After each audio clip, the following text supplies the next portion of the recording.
ভূমিকম্প হওয়ার পরে তোমার খনি ধর্ষণ কাজে সত্যতা না কেন?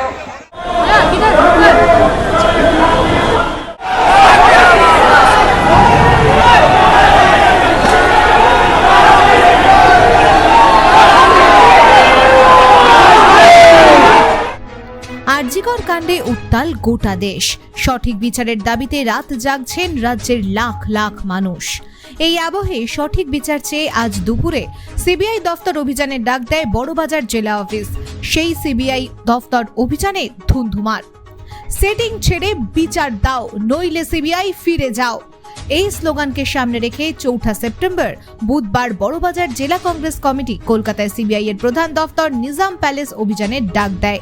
অমিতাভ চক্রবর্তী ও সন্তোষ পাঠক এই বিষয়ে বলেন, আগামী 5 সেপ্টেম্বর মহামান্য সুপ্রিম কোর্টের কাছে সিবিআই তাদের আরজিকর কাণ্ডের তদন্তের অগ্রগতির নথি পেশ করবে। ঠিক আগের দিন আমরা সিবিআইকে হুঁশিয়ারি দিতে নিজাম প্যালেসে যাব। একাডেমির সামনে থেকে 1:30 নাগাদ মিছিল শুরু হবে। এই মিছিলে অধীর বিরোধী অন্যতম নেতা আব্দুল মান্নান, রোহন মিত্ররা রয়েছেন। যদিও এই কর্মসূচি প্রকাশ পাওয়ার কয়েক ঘন্টার মধ্যে প্রদেশ কংগ্রেসের তরফে বিবৃতি জারি করা হয়।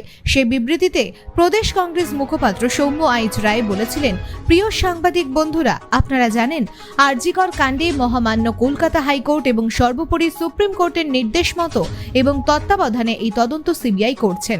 কলকাতা পুলিশ তথ্য প্রমাণ লোপাট করেছে বলে আমরা বিশ্বাস করি। বাংলার মানুষের এখন শেষ ভরসা সিবিআই।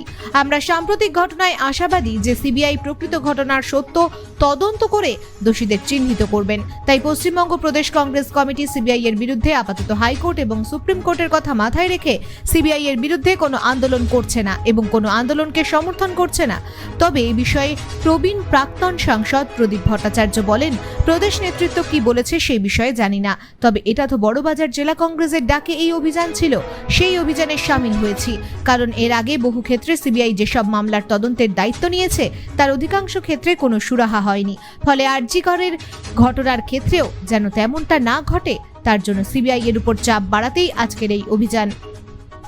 এর আগে গত 21 আগস্ট লালবাজার অভিযান করেছিলেন এই অধীর বিরোধী গোষ্ঠীর নেতারা, যদিও সেই সময় প্রদেশ কংগ্রেসের তরফে এমন কোনো বিবৃতি জারি করা হয়নি। ঠিক তেমনই গত 29 আগস্ট কলেজ স্কোয়ার থেকে শ্যামবাজার পর্যন্ত অধীরের নেতৃত্বে মিছিল ও সমাবেশ অনুষ্ঠিত হয়, যেখানে অধীর বিরোধী গোষ্ঠীর একাধিক নেতা নেত্রীকে সামিল হতে দেখা যায়।